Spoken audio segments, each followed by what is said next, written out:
Good evening and welcome to Crossroads. Now, if you were watching the news yesterday, you were likely shocked and appalled, but which side of the story you were shocked and appalled at, well, that would have been a lot different depending on which source of news you were actually following. Actually, the story even changed if you were watching most of the same outlets. If you were reading the New York Times, you would have seen the headline at the top of their site declaring this: Israeli strike kills hundreds in hospital, Palestinian officials say. You'd think Israel had just murdered hundreds of innocent people. There were stories of dead bodies covered in bloody blankets. New York Times quoted a Palestinian journalist saying that they never lived through a war this intense. Anger spread. It was reported that Iran raised a black flag over the shrine of Imam Reza for the first time, they said, signifying that when this happens, people should gather to it from all corners of the world, even if they have to crawl through the snow.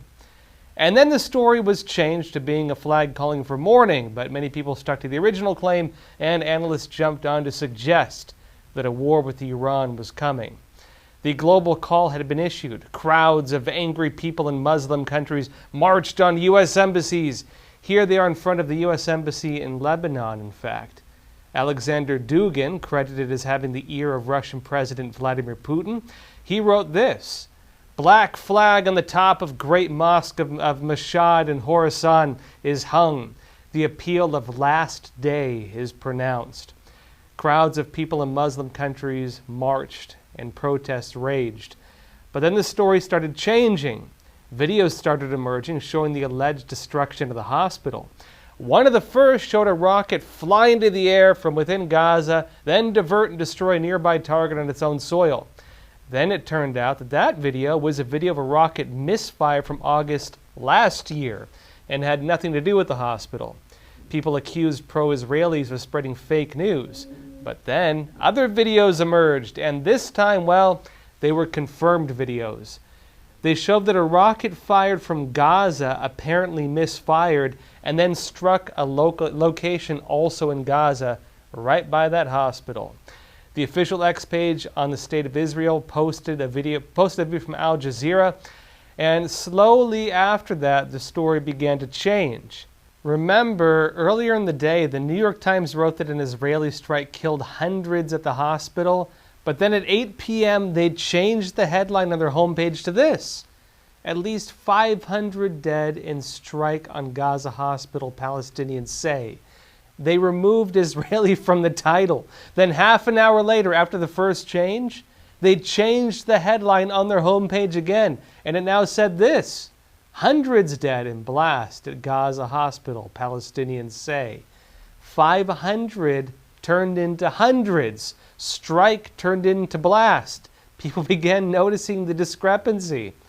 Earlier in the day, they had been told by the New York Times that an Israeli strike killed hundreds at the hospital, but then they removed Israel from the headline.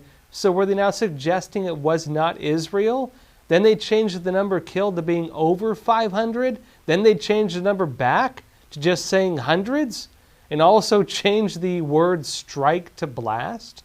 And people noted the problem the way the story had been covered. CNN, the Associated Press, in fact, most of the news sources we're told are free from the so-called scourge of disinformation. Well, they ran that story, very similar to it. And then they were quickly accused of reporting it based just on claims from Hamas, a terrorist organization, and the Palestinian Health Authority. And then today, President Joe Biden stated that the attack on the hospital in Gaza was not from Israel. Like the entire world, I was outraged and saddened by the enormous loss of life yesterday in the hospital in Gaza. Based on the information we've seen to date, it appears the result of an errant rocket fired by a terrorist group in Gaza. Now, Biden even said it was done by the other team during his meeting with Israeli Prime Minister Netanyahu.